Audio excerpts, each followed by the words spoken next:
Je ne sais pas ce qu'ont pris les équipes qui ont bossé sur le film, mais en tout cas ce qui est sûr c'est que c'est de la bonne.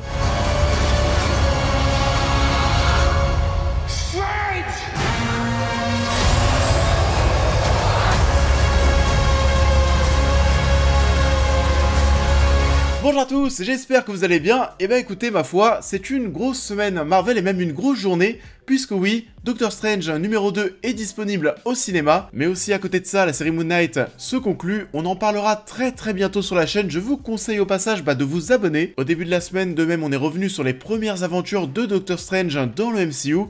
Doctor Strange numéro 2, on en parle. Doctor Strange in the Multiverse of Madness est la seconde aventure solo du sorcier Marvel et est réalisée par Sam Raimi. L'univers cinématographique Marvel déverrouille et repousse les limites du multiverse encore plus loin. Avec l'aide d'anciens et de nouveaux alliés mystiques, Doctor Strange traverse les réalités hallucinantes et dangereuses du multiverse pour affronter un nouvel ennemi mystérieux. Bon, on y est enfin, c'est vrai que ça faisait pas mal de temps mine de rien depuis Spider-Man No Way Home.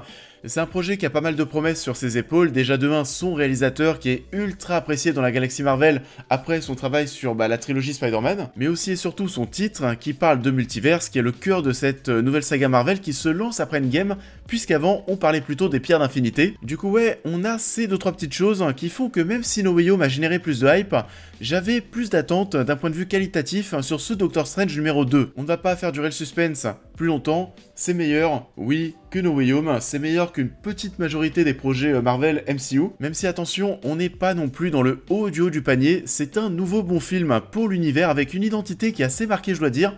On va revenir sur tout ça dans une partie sans spoil, et ensuite avec une partie spoilers. Déjà la première chose sur laquelle je voulais revenir, c'est que ce Doctor Strange in the Multiverse of Madness, c'est certainement, oui, le premier film du MCU qui va vous demander de vous pencher sur les séries Disney+.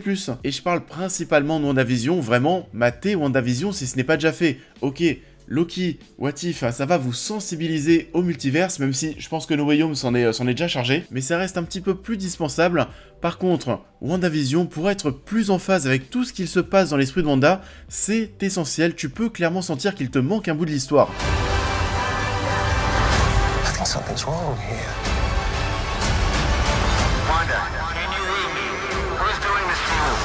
Ça, c'était déjà la première chose sur laquelle je voulais revenir. Du coup, sans spoil, j'ai passé un bon moment devant ce nouveau long métrage. C'est pas exceptionnel, mais en soi, j'ai très peu de choses à reprocher au film. C'est pas trop bordélique avec ces histoires de multiverse, on ne s'éparpille pas. J'en avais un petit peu peur, on s'attendait à un festival de caméos. C'est pas forcément le cas, même s'il y a des gros clins d'œil, des grosses références. La durée du projet me rassurait pas mal parce qu'on est sur un film de 2 heures et pas 2h30, 2h40. Généralement, on est bien tiré sur la corde avec ses propositions super héroïques. Là, c'est pas le cas, on ne s'éparpille pas comme je le disais. Je me suis pas ennuyé clairement, même si on n'est pas dans l'exceptionnel non plus. Je sais qu'il y a beaucoup de personnes qui s'attendent à une masterclass niveau mise en scène de la part du réalisateur de Sam Raimi, parce que oui, les gens adorent son travail sur Spider-Man. Mais bon, on va se détendre. Sam Raimi, c'est pas non plus le gars qui va décoller la mâchoire avec une caméra. On a vu dans les trailers, il y a pas mal de choses qui vont tourner autour des yeux comme à son habitude. C'est pas pour autant qu'on va crier au génie. Je dois dire tout de même que ce qui m'a bien plus emballé, c'était l'ambiance, l'atmosphère qui règne dans le film. Et c'est bien plus mature, il y a moins de blagues, c'est plus pesant, plus sombre, stressant parfois. On nous a vendu le film au départ comme un film d'horreur, j'irai pas jusque là. Il y a des choses qui font très cinéma d'épouvante, des arrivées de personnages tels des créatures, du sang, il y a beaucoup de sang. On a un passage où nos personnages sont poursuivis par le grand méchant, disons ça comme s'ils étaient poursuivis par une giga créature. À un moment, le temps s'arrête, la musique, il y a quasiment plus de son, on entend le bruit des gouttes qui tombent par terre. Puis hop, gros jumpscare, grosse apparition du méchant, des choses qui font cinéma d'horreur. Je dois dire par contre que j'ai été un petit peu déçu de la musique de Danny Elfman. Elle est pas non plus ultra marquante, même si elle arrive parfois à donner assez de puissance et d'ampleur aux scènes d'action. I dreamed the same dream.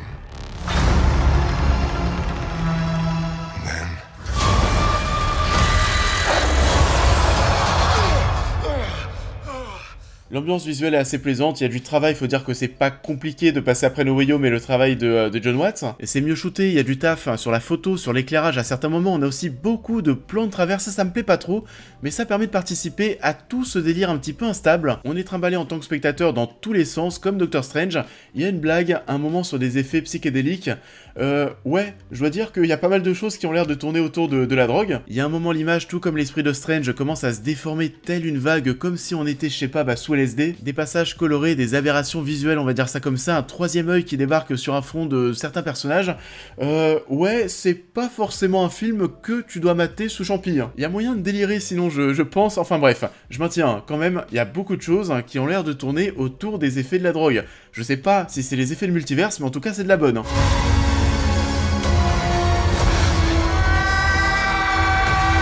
D'ailleurs, tant qu'on parle du multiverse, j'attendais de voir jusqu'où on allait aller parce que c'est dans le titre. Je m'attendais à un premier apogée du multiverse et en fait, pas tant que ça, c'est pas un défaut, mais on va pas aussi loin que ce que je pensais. On ne va pas effleurer non plus le multiverse, on est en plein dedans, on va changer plusieurs fois d'univers. On te fait comprendre d'ailleurs qu'on en compte plus de 800, ça en fait des Doctor Strange, mais on passe pas non plus énormément de temps dans 10 univers différents. Il y en a un où on passe du temps, ok, mais sinon, pas le temps, ça reste un film de 2 heures parmi tant d'autres, et en fait avec ce nouveau projet, tu te rends encore plus compte à quel point on peut aller loin dans le délire. Il y a un champ des possibles qui est quasiment infini, beaucoup d'autres dimensions, mais c'est pas pour maintenant. On va très certainement manger 10 ans de multiverse, du moins jusqu'au prochain Avengers, mais on aura peut-être, vous savez, à terme un Avengers où on aura 3 Iron Man, 3 Captain America, 3 Hulk, etc. Un Iron Man, Robert Downey Jr. et aussi 2 autres Iron Man qui débarquent, un qui est interprété par Tom Cruise, l'autre par DiCaprio, soyons fous. Tu peux faire un gigantesque rassemblement à l'Avengers Endgame x100 avec tout Hollywood, pourquoi pas. Et j'en dis pas plus pour le moment, mais ce Multiverse of Madness, ouais, on voit des caméos qui nous font comprendre qu'on peut aller dans cette direction, parce que oui, là aussi, on s'éclate.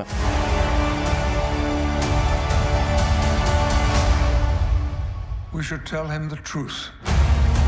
Sinon, la partie spoilers, c'est pour bientôt, il y a pas mal de choses à dire. J'ai passé globalement un bon moment sans que ce soit une giga claque. Et ça fait le taf, vous voyez, j'ai pas grand chose à dire de mauvais. Les effets spéciaux sont très cool, tout comme le premier film.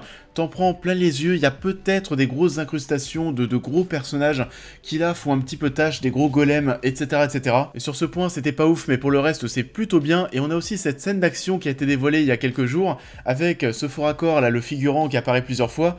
Bah ouais, je vous le confirme, c'est dans le film.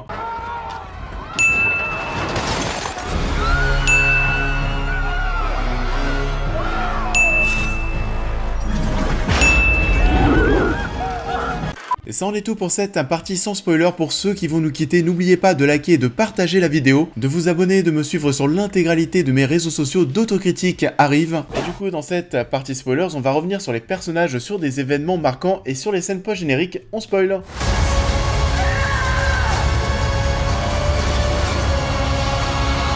Alors déjà, la première grosse surprise pour ma part, je sais pas si ça avait été vendu comme ça, mais Wanda et la grande méchante du film, je savais pas. Je pensais que le méchant entre guillemets ça allait être le multiverse, que les dangers allaient venir du multiverse. Finalement c'est pas le cas et c'est plutôt cool parce que Wanda et donc la sorcière rouge, c'est une réelle menace, elle est surpuissante, elle vole presque la vedette au show. C'est juste par contre un petit peu bizarre, on va pas se mentir, de voir America Chavez presque la maltraiter à la fin. En termes d'échelle de pouvoir c'était pas fou, on aime bien suivre sa folie, c'est là où c'est important de voir WandaVision pour comprendre ce qu'il se passe dans sa tête. Il y a un côté horrifique qui se dégage d'elle, elle est vraiment monstrueuse, surtout toute la partie où on est chez les Illuminati, où alors là ça tue des gens, elle a le visage mais totalement recouvert de sang, on lui fait presque une inception à la fin pour lui foutre dans le crâne le fait qu'elle n'a pas d'enfant, que ses enfants d'autres univers ne la regarderont jamais comme étant leur vraie mère.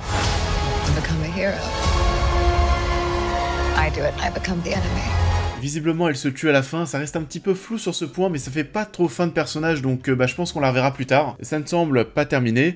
Le passage chez les Illuminati est assez cool, assez fanservice, mais bon, revoir Patrick Stewart en Professeur X dans le MCU sur son truc jaune, ça fait quelque chose. Ça fait quelque chose de retrouver sa sagesse, sa prestance, profitons-en, vraiment. C'est drôle de voir Krasinski en Mister Fantastic, sachant qu'on parle de ce choix de casting idéal depuis des années, donc pour la blague, c'est plutôt cool.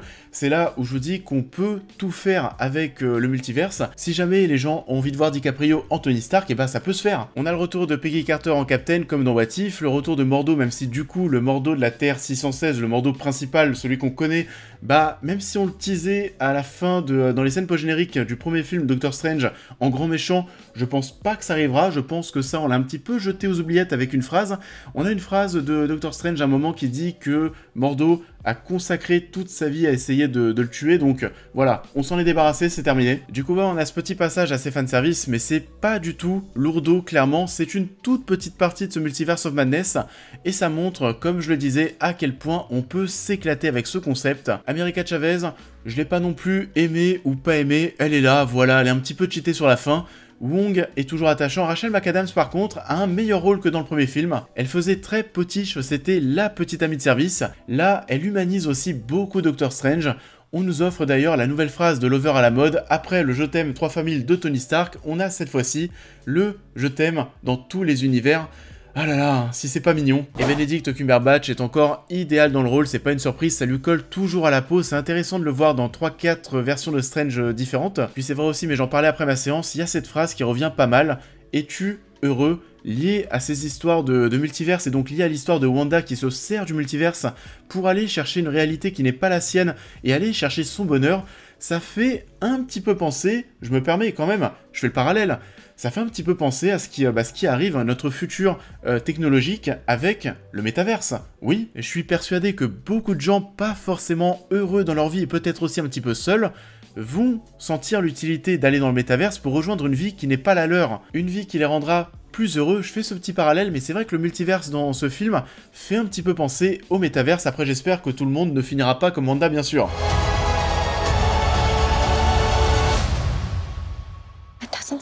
Et sinon, les deux scènes post-génériques, la première c'est à introduire Charlize Theron en Cléa dans le MCU, c'est pas la première fois qu'on introduit un acteur, on va dire, de renom, quelqu'un de connu en scène post-générique, on avait ça aussi dans Eternals avec Harry Styles, c'est peut-être une nouvelle petite mode, en tout cas quelque chose qui ne change pas, c'est que la seconde scène post-générique est très souvent osef et très souvent une blague. Là, c'est le cas de même. On découvre un Bruce Campbell qui est là pour faire son petit caméo comme à son habitude chez Sam Raimi, c'était le cas dans les 3 Spider-Man, ça semblait inévitable. Wanda, what do you know about the multiverse? Viz had his theories. He believed it was dangerous. Ça en est tout pour cette critique, j'espère qu'elle vous aura plu comme d'habitude. Je vous invite à la liker, à la partager, à me dire en commentaire ce que vous avez pensé de l'œuvre en question, à me suivre sur l'intégralité de mes réseaux sociaux pour plus de news et réactions à l'actualité, mais aussi à devenir membre soutien si vous souhaitez soutenir mon travail, et on va se retrouver très vite sur la chaîne pour cette prochaine critique. Embrace the chaos.